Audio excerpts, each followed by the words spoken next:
Bueno, quiero compartir, en realidad yo le llamaría una perla bíblica para todos nosotros, aquellos que queremos buscar cada día más de Dios y ser esos verdaderos adoradores que Dios está buscando.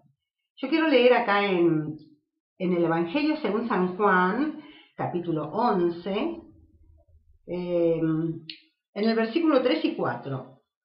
Es una historia conocida para todos nosotros los cristianos, porque es la historia donde los amigos de Jesús, María, Marta y Lázaro, tienen ese problema tan grande de que el hermano de ellas, de estas dos mujeres, cae enfermo gravemente y se muere. ¿Se acuerdan? Bueno, entonces vamos a leer estos dos versículos primeramente que dicen: enviaron pues las hermanas para decir a Jesús: Señor, he aquí el que amas está enfermo. Oyéndolo, Jesús dijo: esta enfermedad no es para muerte, sino para la gloria de Dios, para que el Hijo de Dios sea glorificado por ella. Aquí vemos algunas cosas que rápidamente yo quiero compartir con ustedes, sobre todas las cosas a manera de recordación, ¿verdad? Y vemos algo interesante. Por ejemplo, Jesús era amigo de María, de Marta y de Lázaro, ¿verdad? Pero sin embargo, cuando Jesús recibe el mensaje de María y Marta, ¿qué hace? No viene, lo desoye, se da por desentendido. Simplemente dice: esta enfermedad no es para muerte, sino para la gloria de Dios, para que el Hijo de Dios sea glorificado por ella, y se va para otro lugar. ¿Qué pasa? Las amigas se ofendieron con Jesús. María y Marta se ofendieron con Jesús. Y comprendámosla.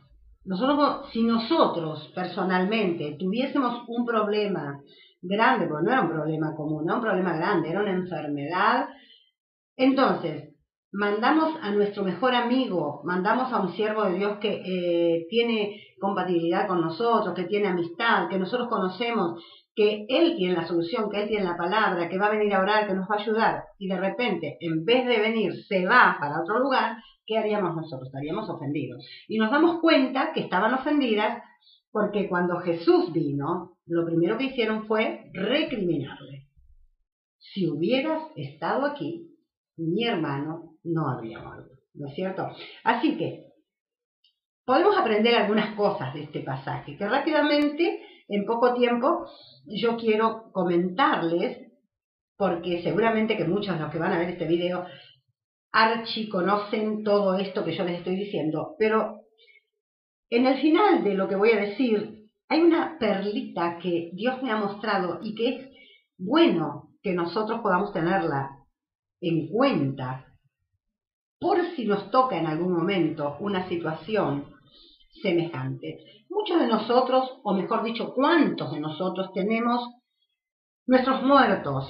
Y algunos dicen: no, yo no tengo, o sea, porque piensan en un muerto físico, pero nosotros como gente común o como cristianos tenemos sueños muertos, tal vez hay ministerios muertos, tantas cosas que puede llegar a ver, y Jesús quiere resucitarlos. Este es el tiempo que Jesús quiere resucitar tu muerto. ¿Cómo llegar a esta situación? Primero, yo quiero decirte, si vos tenés un sueño para resucitar y sabés que Jesús puede hacerlo, se lo estás pidiendo, de hecho, pero la respuesta no viene. Entonces, ¿qué está pasando que la respuesta no viene?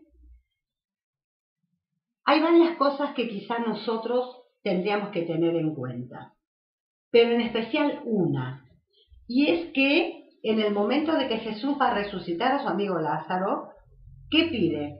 Que se quite la piedra. Había una piedra que impedía que Jesús pudiese llamar a la vida a su amigo. Entonces, tal vez con vos pasa lo mismo. Quizás en tu vida o en mi vida hay una piedra que está obstruyendo la bendición, que está tapando, que está entre mi sueño y Jesús, que está entre mi muerto, si se puede decir de esta manera, y la resurrección. Y yo quiero que eso vuelva a la vida. Yo quiero que mi ministerio, por ejemplo, vuelva a vivir. Yo quiero que mi fe vuelva a la vida. Y tantas otras cosas que podemos tener, que podríamos enumerar muchas, pero vos sabés cuál es la tuya, ¿no es cierto? Y Jesús en este día nos está diciendo que quitemos la piedra que está obstruyendo la posibilidad de que Él obre. Ahora, muchas veces antes de que el Señor pueda llegar a obrar, el enemigo de nuestra alma, sabiendo que Jesús va a hacer un milagro, sabiendo que Jesús va a resucitar mi muerto, mi sueño muerto, mi ministerio muerto, mi fe muerta, mi relación muerta, sabiendo eso, el enemigo, ¿qué hace? Pone obstáculos. Y yo quiero decirte algunos de los obstáculos que el enemigo de tu alma, que el enemigo de mi alma, puede llegar a traer a tu vida. Y son malas noticias. Por ejemplo, a Jesús le trajeron la noticia, el que amas está gravemente enfermo. Era una mala noticia. ¿Cómo reaccionó Jesús? Que es como tenemos que reaccionar nosotros. Esta enfermedad, dijo Jesús, no es para muerte. Entonces, ¿qué es lo primero que nosotros tenemos que tener en cuenta? Cuando nos dan una mala noticia acerca de nuestra bendición que Dios nos está queriendo dar, lo primero que tenemos que hacer es revertir esa situación, revertir el diagnóstico, decir lo contrario a lo que a mí me dicen. Digo lo contrario. ¿Estás enferma? ¿Tenés este problema? No, este problema no es un problema en sí, sino que es para que Dios se glorifique en él. Hablarle a la situación, una de las primeras cosas. Lo segundo, el tiempo justo, porque Dios es un Dios que obra en un tiempo justo, exacto, que no es tiempo, ya lo estuvimos diciendo en algunas otras oportunidades, que es el tiempo que no existe, el tiempo en que uno no piensa, el tiempo que no tiene espacio, que no está cronometrado, y es el kairos de Dios. Ese momento oportuno, perfecto, en el que Dios va a actuar. Entonces, vemos que Jesús, en vez de venir a la casa del amigo, se va a otro lugar. Entonces, el enemigo de nuestra alma, si ve que no puede frenarnos en lo que estamos haciendo para Dios o en la fe que estamos obteniendo para recibir nuestra resurrección, él nos va o a acelerar o nos va a retrasar. Entonces el tiempo justo es lo que nosotros tenemos que tener en cuenta, que Dios lo va a hacer. No nos hagamos problema pensando, está tardando demasiado, Jesús no está viniendo, el Señor no está respondiendo mi oración, porque Dios en el tiempo exacto, justo, lo va a hacer.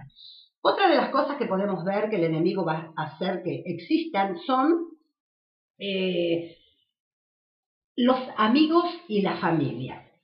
Los amigos y la familia dan opiniones, opinan, dicen cosas, y a veces esas opiniones hacen que nosotros decaigamos en la fe o que nosotros pensemos en otra cosa a lo que estábamos abocados a pensar, que era que Dios va a obrar. En este caso fueron los discípulos de Jesús que le dijeron al Señor: Señor, hasta ahora te quieren matar en Jerusalén y vamos a volver allá de nuevo para que te maten. O sea, a veces las opiniones de nuestros amigos y vecinos hacen que nosotros reflexionemos, pero que reflexionemos para mal, que nos paremos y pensemos, tiene razón, ¿cómo voy a volver a ese lugar? ¿O cómo voy a volver a hacer esta petición? ¿Cómo voy a pedir? Si ya Dios pasó tanto tiempo y ya no me contestó. Quizás un pastor, quizás un siervo, quizás una persona me dijo, no, mira, esto no va a suceder porque esto, porque el otro, y me dio las condiciones del caso. Y yo entonces comienzo a pensar en eso, comienzo a analizar y digo, no, listo. Eso es otro de los problemas que el enemigo me va a poner delante, otra de las situaciones. Una más, por ejemplo, el temor, ¿no? Y aquí encontramos a Tomás, el Dídimo, que trajo temor, o quiso, mejor dicho, traer temor a los compañeros, a los condiscípulos. ¿Por qué? Porque él le dijo, cuando Jesús decidió ir para ese lugar, él dijo, bueno, vamos también ahora nosotros para que muramos con él. Qué tremendo, ¿no? Cómo esparció alrededor de sus amigos, de sus condiscípulos, o trató de hacerlo, el temor. Y bueno, podríamos hablar también de la incredulidad, cuando se encontró con Marta, Marta le dijo, mi hermano ya murió, o sea, ya es como cuando nosotros decimos, bueno, no oro más, no voy a creer más para esto porque esto ya no tiene vuelta, ya no es imposible que Dios haga algo con esto. Pero lo que yo me quiero enfocar es en esta perlita maravillosa y es en la diferencia que hay entre un cristiano común y un adorador. ¿Por qué te digo esto? Cuando Jesús se encontró con Marta, o cuando Marta se encontró con Jesús, le recriminó, lo mismo hizo María, pero con una actitud diferente. Marta le dijo, si hubieses estado aquí, esto no hubiera pasado, pero yo también sé ahora que si pedís y bla bla, ¿no es cierto? Entonces, el cristiano común dice, sí, yo creo en Dios, yo creo que Dios todo lo puede hacer. Entonces, el Señor Jesús le da una clase magistral de teología. Le habla de la fe, no te ha dicho que si creyeres, o sea, el tiempo del verbo creer está en si llegaras a tener la posibilidad de creer. Si creyeres, si por casualidad podés llegar a creer, vas a ver la gloria de Dios. Y le dice que Él es la resurrección y la vida, y aunque sea que esté muerto una persona, un sueño, un ministerio, Él lo puede resucitar si esta es la voluntad de Dios. Entonces le da una clase magistral de teología. Pero a la vez falta María, que se quedó en la casa, también ofendida y dolorida, pero Jesús, que la ama, la manda a llamar. ¿Cuál es la diferencia entre Marta y María en esta situación? Porque siempre hablamos de la diferencia entre Marta y María, de que Marta era la que hace muchas cosas y María está sentada a los pies de Jesús. Y de hecho es lo correcto. Pero acá hay una perlita que yo quiero compartir ya con ustedes, y que es la diferencia entre un adorador y uno que no adora. María vino e hizo la misma recriminación a Jesús, con una diferencia. Se postró a los pies de Jesús llorando. Y esto conmovió de tal manera el corazón de Jesús, que su espíritu se estremeció.